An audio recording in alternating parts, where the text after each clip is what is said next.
At my wedding, the air smelled like frosting and perfume sweet enough to choke on. The band had just shifted into something soft and romantic when my mother leaned in close, smiling wide for the cameras, and said, "We're passing the car his parents gave you over to your sister." Her tone was light, practiced, like she was announcing a change in table arrangements. Danielle laughed beside her, sequins flashing under fairy lights. "Relax," she said. "It's just a car." The guests didn't hear it, but my body did. My stomach dropped, cold, sharp, familiar. Evan didn't move. He didn't argue, he didn't flinch, he just looked at them. Calm, steady, measuring. That look was the first crack in everything. People say weddings reveal who loves you. Mine revealed who thought they owned me. I grew up in a house where fairness was a bedtime story. My mother, Grace, loved order. The kind that made her look generous while quietly redistributing whatever belonged to me. My father, Richard, believed silence was maturity. Conflict embarrassed him, so he avoided it until it swallowed someone else. Usually me. Danielle, my younger sister, was delicate, afraid of storms, afraid of responsibility, afraid of consequences. The world bent for her. I was expected to stand straight. She got the bigger bedroom because she feared the dark. I was told I was strong enough to manage. She crashed her first car, and Mom blamed the weather. I worked double shifts to buy mine, and Mom called it character building. Danielle was the excuse. I was the resource. That pattern didn't just raise me, it trained me. Give first, ask never, smile always. By 29, I had built a life outside that script. I was an interior designer, structured, independent, the kind of woman who signed her own contracts and read every clause twice. I paid my bills, I built my credit, I bought my own peace in small, quiet installments. Then I met Evan.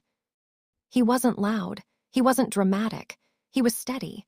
His family believed in boundaries the way mine believed in appearances. They listened without rearranging your words. They gave without attaching strings. At our rehearsal dinner, his father handed me a small silver key inside an envelope. "You built this together," he said. "Here's something to help you move forward." A used car, clean, reliable, titled in my name. It wasn't about the metal. It was about what it represented. Trust, partnership, autonomy.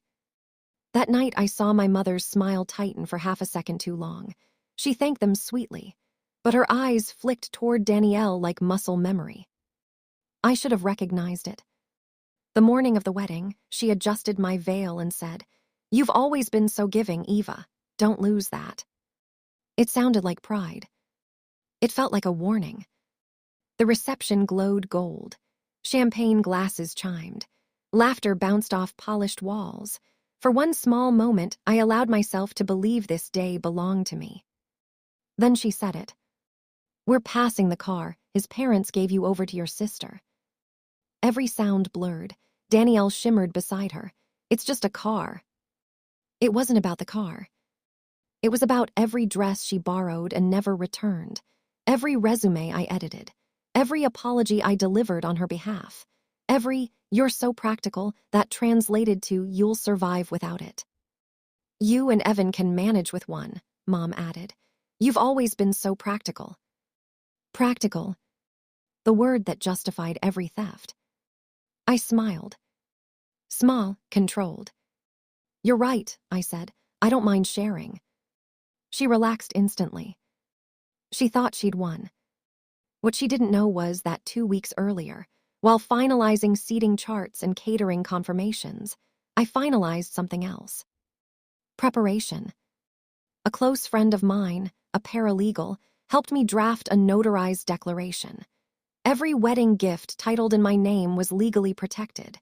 It could not be transferred, gifted, sold, or claimed without my written consent.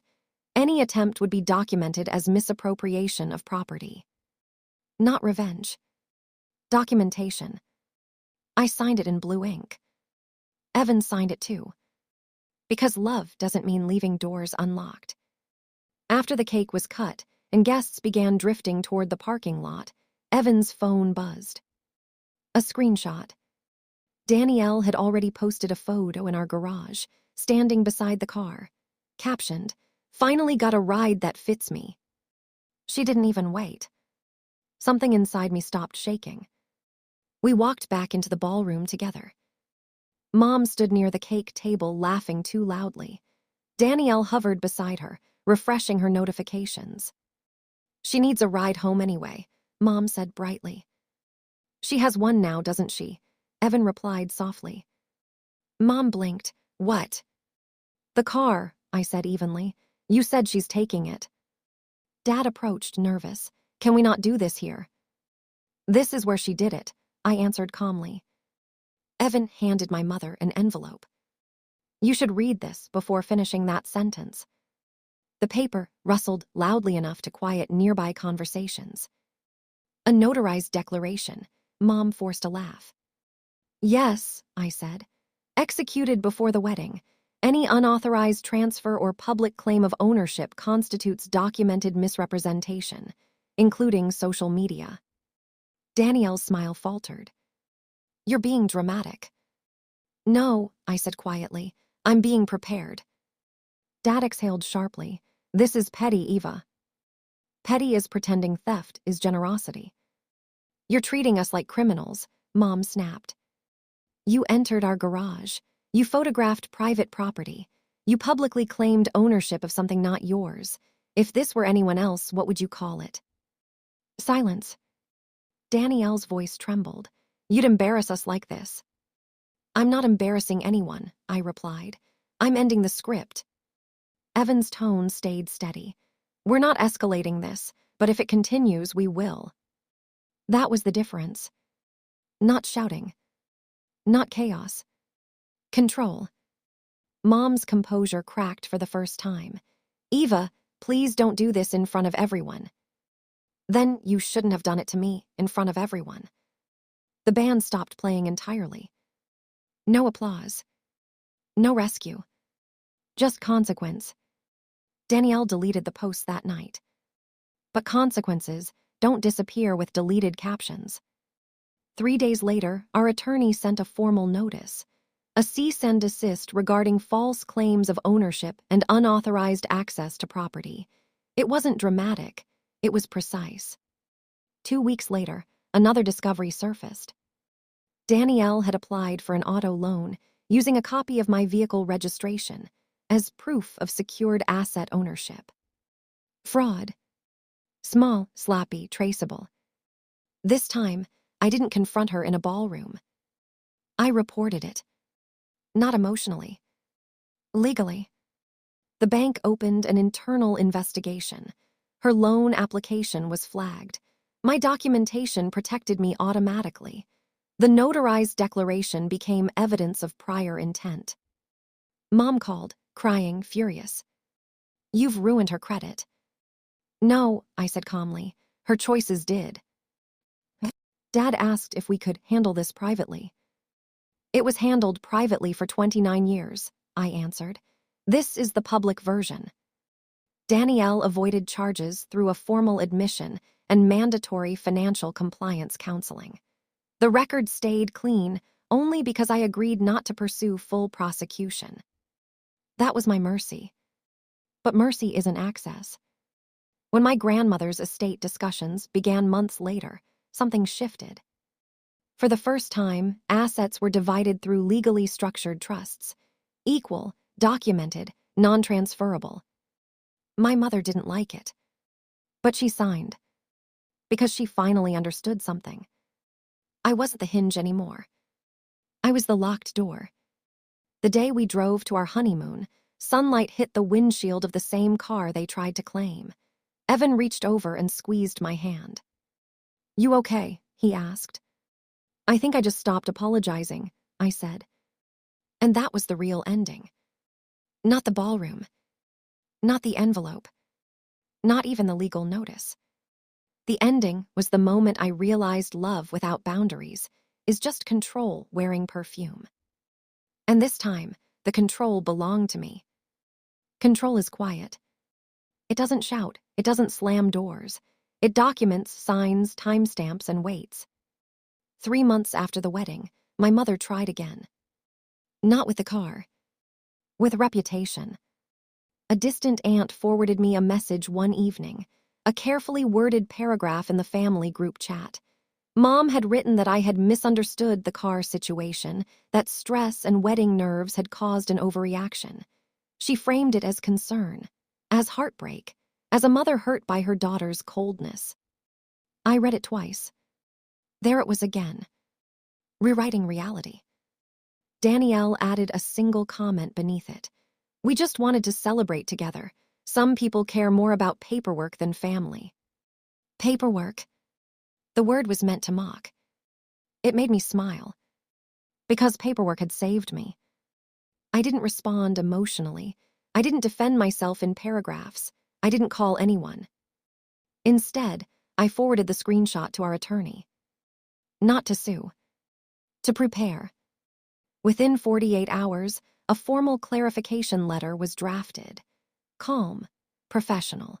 It stated that any public statements implying instability, misinterpretation, or false narrative regarding documented legal matters could be considered defamation. A copy of the notarized declaration and the loan investigation summary were attached. It wasn't sent to the entire family. It was sent to my mother directly. Certified mail. Signature required.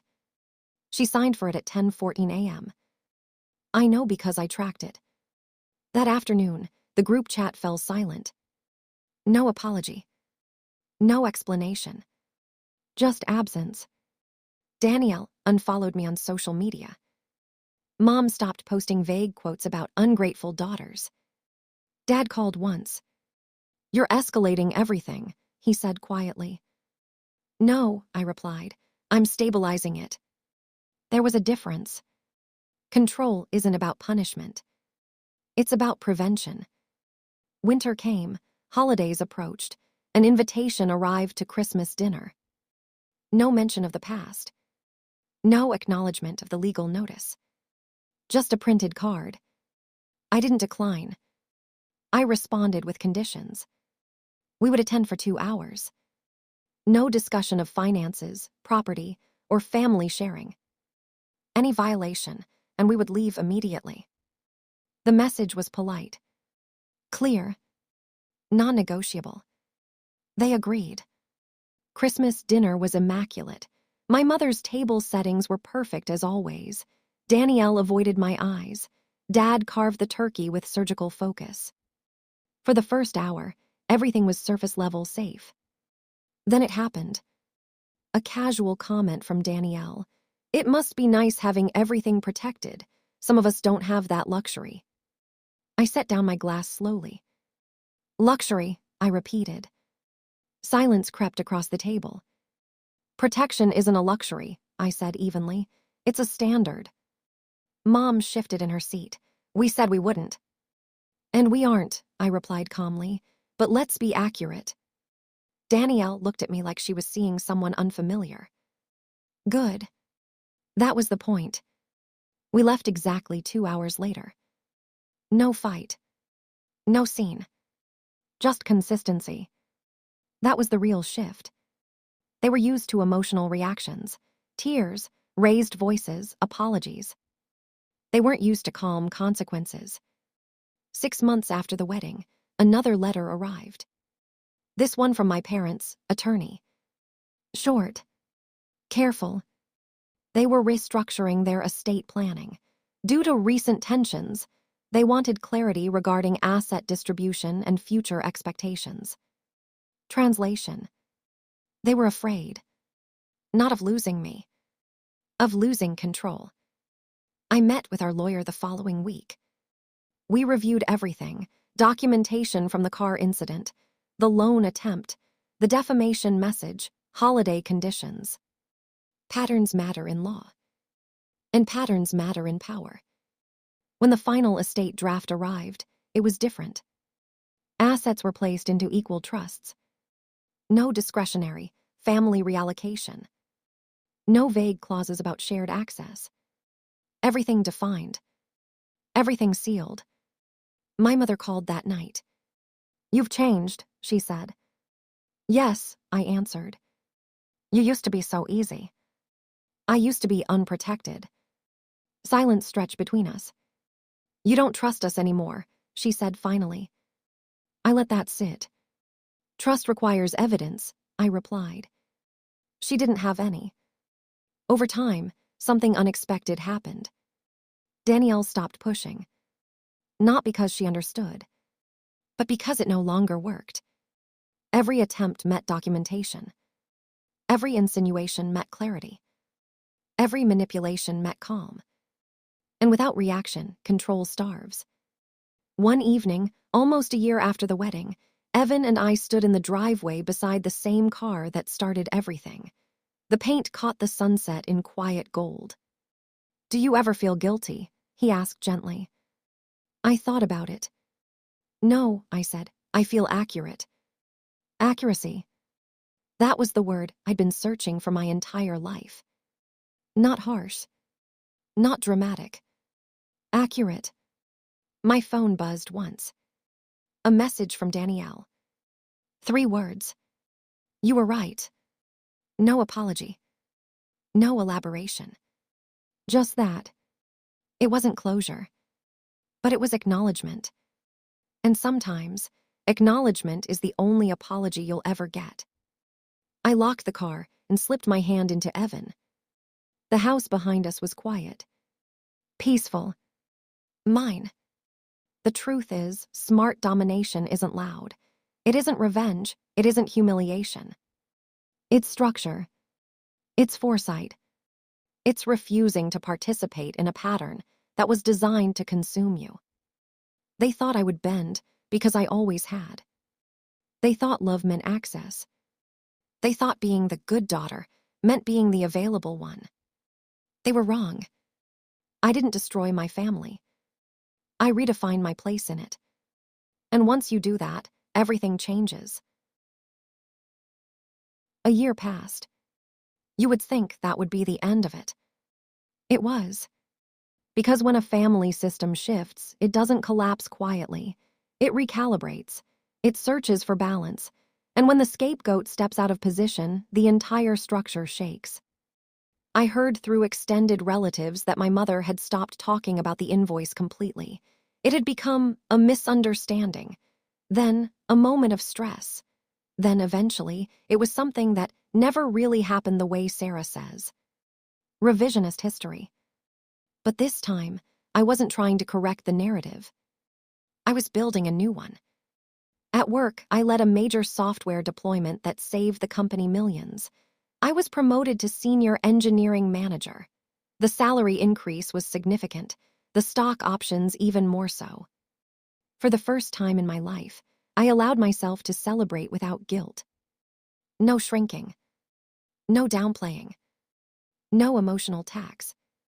One afternoon, I received an unexpected email from a law firm. My stomach tightened for a second. Then I opened it. It wasn't from my mother. It was regarding Derek. He had accumulated debt, significant debt, credit cards, personal loans, a failed small investment he tried to launch after moving out. My name wasn't attached, but apparently during one application he had listed me as a financial reference. Without asking. That was his final mistake. My attorney sent a formal notice demanding immediate removal of my name from any financial documentation and warning of identity misuse consequences. It was swift, precise, professional. Within 48 hours, my name was cleared. And something inside me solidified permanently. Boundaries are not emotional speeches. They are enforced lines. A week later, Derek called. Not defensive this time. Not manipulative. Just tired. "I messed up," he admitted. "I always thought you'd fix things." "I'm not your safety net," I replied. "I know." It was the first honest thing he had ever said to me. We didn't reconcile, but we redefined. Distance, clarity, responsibility. Months later, my mother asked, through my father, if I would agree to one mediated conversation. Not about money, not about blame, just closure. I agreed on one condition. It would be recorded, professionally documented, no emotional ambushes, no rewriting history. We met in a neutral office. She looked older. Therapy had softened her posture, or maybe reality had. She didn't bring a folder this time. She brought a single sheet of paper. I was wrong, she said before sitting down. No dramatics. No tears. Just plain truth. I blamed you for choices that were mine. I resented you for surviving what I couldn't finish. The invoice was cruel. I listened. Not as a child seeking approval, but as an adult evaluating accountability. I don't need you to understand my pain, I said calmly. I needed you to stop creating it. She nodded. I have. There was no hug. No cinematic reconciliation. Just two women sitting across from each other, finally speaking without illusion. When I left that office, I didn't feel victorious. I felt free. Because domination isn't screaming louder. It's standing steady. Legally, financially, emotionally, I had secured myself. No shared accounts. No financial entanglements. No emotional manipulation. Clear documentation. Clear distance. The final proof came quietly. 2 years after the invoice dinner, my mother sold the house, downsized, paid off debts, started part-time consulting work using the business skills she once abandoned. She rebuilt her life. Not through me. Without me. And that was the healthiest outcome possible. As for me, I invested aggressively, purchased a second property, began mentoring young women in tech who came from complicated family backgrounds. One evening, after a mentorship session, a young engineer told me, "My parents say I owe them everything." I smiled gently. "No," I said. "They chose to have you. You owe yourself everything." And in that moment, I realized something profound. The invoice tried to reduce my existence to a liability. But my refusal turned it into leverage. It forced truth into the open. It forced accountability into motion. It forced me to step fully into my power. Smart domination isn't revenge. It's structure. It's documentation. It's calm enforcement of boundaries. It's knowing the law. Knowing your worth. And refusing contracts you never signed. My name is Sarah Chen. I was handed a bill for being born. I declined. And in doing so, I reclaimed every single thing that was always mine. 3 years after the invoice, something happened that made me realize the story had truly ended. Not because the pain disappeared, but because it no longer defined me. It was a quiet Sunday morning. I was sitting in my living room, sunlight pouring across hardwood floors I paid for myself, coffee steaming beside my laptop, no tension in my chest, no unread messages that made my stomach drop. Peace had become normal. And that was the real victory. Derek had stabilized, not spectacularly successful, not a failure, just responsible. Bills paid, job steady, no emergency calls, no quiet expectations that I would rescue him. My father and I maintained occasional contact. Neutral, respectful, no guilt woven between sentences. My mother and I spoke twice a year, briefly, carefully, boundaries intact. No financial discussions, no emotional rewriting of history. She never mentioned the invoice again. But one afternoon, during a short call, she said something unexpected. "I've been speaking to other women in therapy," she said. "A lot of them resent their daughters. I didn't realize how common it is. We see in them what we lost in ourselves." I listened. Not absorbing. Not defending. Just observing. "I'm glad you're doing the work," I replied. And I meant it. Because the final stage of domination isn't punishment. It's detachment. There was one last loose thread, though. A distant relative tried, at a family gathering I did not attend, to retell the story. "You know how kids are these days," she reportedly said. "So ungrateful. Poor Helen sacrificed everything." This time, I didn't defend myself. I didn't send PDFs. I didn't send documentation. I didn't correct the narrative. Because my life was the correction.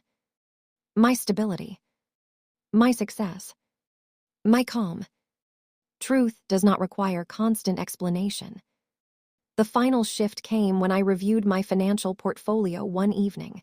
Investments growing, assets diversified, emergency fund strong, retirement contributions ahead of schedule.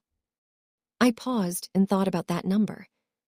$280,347.89. The amount she said I owed.